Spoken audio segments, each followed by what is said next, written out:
I ain't gonna hold you. Y'all already know how I feel about this. Danmanchi coming off of production issues and delays. 5 episodes left. They dropped 2 bangers back to back on a head tops. I ain't gonna hold you. The only reason I said so I said earlier, ReZero came forward and saved the season, right? I didn't say that about Danmanchi because Danmanchi's in the wrong season. They should have been done already if they didn't run into production issues. I'm very happy they're back and they did come back with some bangers, so I won't harp on it or complain too much. But again, it's one of those things like you dropped 2 bangers. I didn't hear the streets talk about it at all. Solo Leveling might have stolen the hype. I've seen a little bit of ReZero hype since it dropped, but like Danmachi dropped, nobody's talking about it. I think it's lost its legs, it's lost its way. I pray because we're on season 5. I don't know how many seasons are left, but like I pray we get the rest of them. I have to imagine manga sales are doing well. Manga light novel sales are doing well enough that we don't have to worry about will it or won't it come back. But I do feel like I'm worried. I'm worried because I didn't hear nobody talking about these 2 bangers that got dropped. Bella's over here still trying not to die, but he had to resolve to save Freya, and he somehow is gonna keep battling the king, bro. Like I was really like he's on his last leg. I was really like, wow, what's the way out of this? And I just wasn't. I was like, I don't know what you're gonna do. So when he had his resolve moment, he's like, yeah, I'm still gonna fight. I'm like, yeah, but you're not gonna win like this. Like, what are we doing? And then we get to the jumping. Good old Don Machi. We got Ryu pulling up to the battle, freaking healing my boy, dropping a confession on my man, making him blush crazy amount. Now they about to go run no threes against the king with Mamma Mia. It's looking like a banger. Let's go backwards though and talk about the true hero Daphne holding down the fort until Ryu can even get to the goddamn field. Yo, when they showed her, it was grotesque. I had no clue what the fuck was going on. It looked like there was lava coming out of her skin, but also looked like it was coming out of like tree bark. And it was exactly what it sounded like. Like Shotty has this endurance quirk, power, whatever you want to call it, where like she legitimately can give away like parts of her life that would come wooden to keep fighting. I don't know if that's a cool blessing or not, but either way, she was doing the goddamn thing, bro. She was on her last leg. Poor Cassandra trying to heal her, and she's like, "Yo, if I heal you again, you're gonna die. You literally can't do this." And she held out for Ryu to come through and fuck up this Chunny Boyo dude. That fight was fucking spectacular.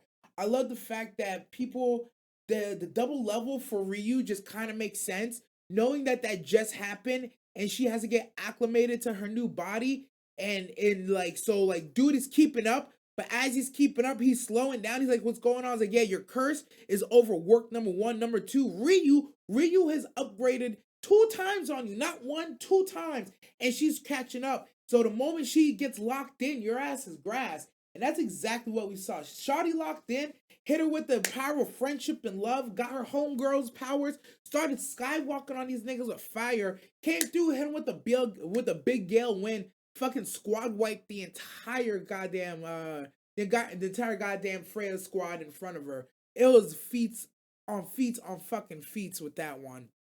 Um, it was absolutely insane. Watching her fight was dope, but it was also a reminder that the stuff that they've been cooking with her family has been going on in the background. I almost missed it. I almost misunderstood because like what happened was when she pulled up, that meant that her goddess had to pull up. So they showed us the goddesses getting there on the island and getting the flowers, but I thought the goddesses were there the whole time, and they were just like, I don't know what I thought. Honestly, it was just a stupid thought. But once I understood what was happening, it's like, oh, niggas is mobilizing things in the background. We really getting a fucking fully fleshed story. Because everybody's wondering, like, something has to happen out of our current control that's going to turn these fucking tides. And we finally got it. So it was pretty fucking dope.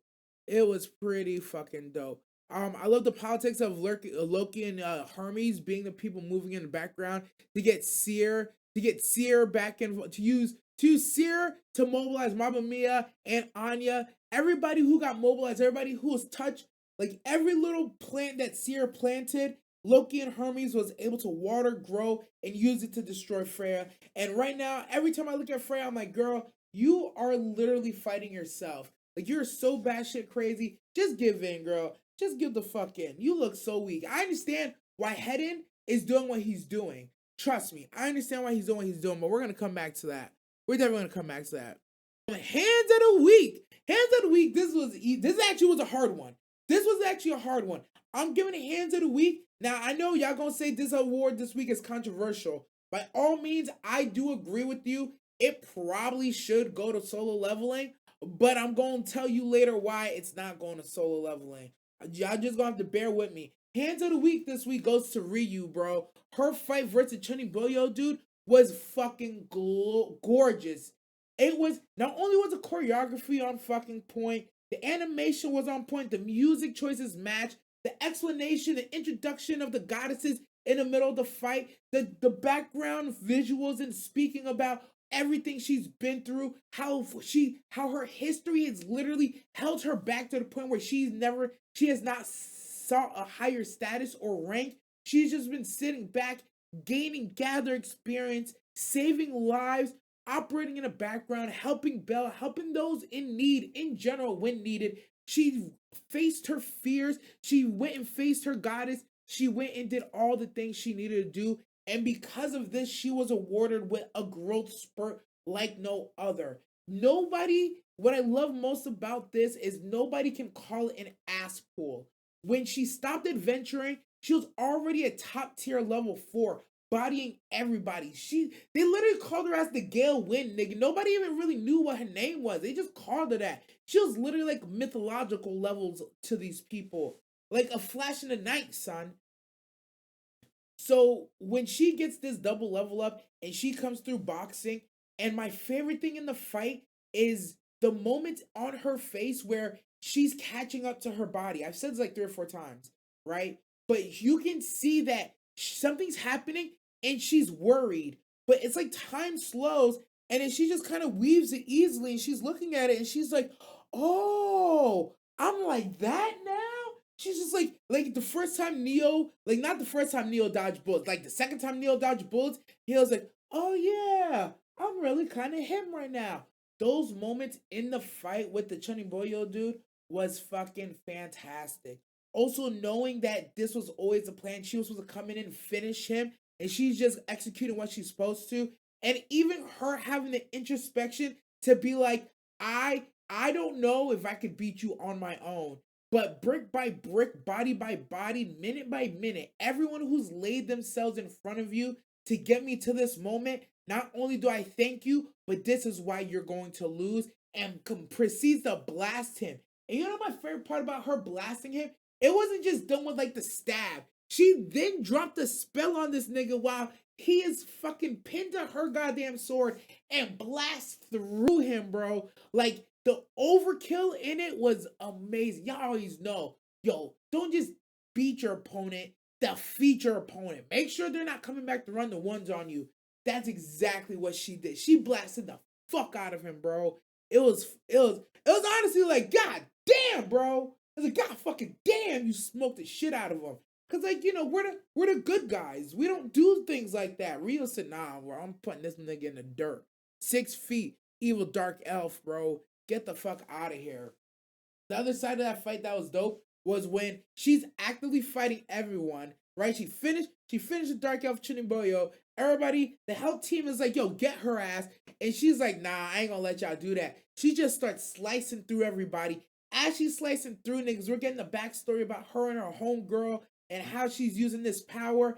And she's calling up this fucking big ass AoE squad wipe shit coming. It was fucking amazing, bro. Yeah, I know it's controversial. I know a lot of people gonna be like, oh, you know, the solo you're giving Danmanchi hands of the week when solo leveling was this week. Yeah, a little bit. I ain't gonna lie, Jinwoo's hands were fan fucking tastic. But when you got hands with the fucking story included, it gives it that little bit of extra. But you also gonna see why I'm saving solo leveling for later. So don't be a hater. Give me a minute. Let me cook, bro. Let me cook. I promise you, we're gonna come around. Last 2 awards, we're getting there. Plot twist of the week. This is plot twist of the week because it's actually a good plot twist, but it's also like my moment to say, I fucking told you so. Now, I know if you've been watching Danmanchi, you already kind of know. It's been kind of foreshadowed, and kind of like put right in front of you that this nigga Hedin was gonna betray Freya. And sure enough, as we've been waiting, even as it's been foreshadowed in the show itself, because the episode dropped it, where Belle's like, yo, I think Master Hedin might help us. Just keep an eye on it. He's finally showed his traitor ways. And the thing that he did, he wiped out the entire fucking medical team. And he was not shy about it. He literally blasted the shit out of these hoes at least 2 or 3 times. And then this shawty right here, that was fighting. No, this shawty right here, that's fighting for her fucking life, bro. This one right here, that was talking all that shit for Freya with the fine fucking body. He made damn sure he killed her ass. He's like, you the one I gotta put the deepest in the dirt. Because if I can put all your people in the dirt, but I don't put you in the dirt, you gonna keep being a problem. And he just smashed the shit out of her repeatedly. And he's like, yeah, I can't let you get up. You gotta go down. And then this man dropping lightning on the whole goddamn field, clearing shit up. Like, it's crazy. They said the Freya family is the strongest, right? And I guess they have the strongest, like, base. They have the strongest captains. So, like, those strong captains, like, raise their base level. But I also see the Freya fam has a lot of mobs where it's like, yeah, y'all just got bodies for the sake of bodies. Like, a lot of y'all fell for Freya, and like you never have a chance, but you just want to be part of a strong or a cool familia. And so like you're just kind of here. Like they have numbers, like their captains are the best captains to exist. The king, Hedin, like even the healer Shawty, all of them, best of the best. Like even little 4 dudes that got jumped, that got they shit ran. The Dark Elf Chunny Boyo, her lieutenants are literally cream of the crop. Her mobs though can get wiped. I truly believe that if Belle didn't go straight to the king, if Belle stayed on the battlefield, well, actually, no. We already know because of the healing core. Because of the healing core, Belle would not have been able to do this. But like, if they didn't have the healing cores, and Belle, I've had faith that Belle would have ran through that army pretty fucking quick, bro. He would have ran through that army by himself pretty quick. Honestly, their people would have ran through the army pretty well, especially with the magic sword attack. But whatever. We're not here to talk about that. We're here to talk about the plot twist. Hedin finally betrayed them. Knew that shit was coming. Fucking stoked. And yeah, we're just moving forward. I'm excited to see Mamma Mia, Ryu, and Belle run that fucking fade of the king and really try to help Seer / Freya because it's a long time coming. We gotta beat her ass. We definitely gotta beat her ass.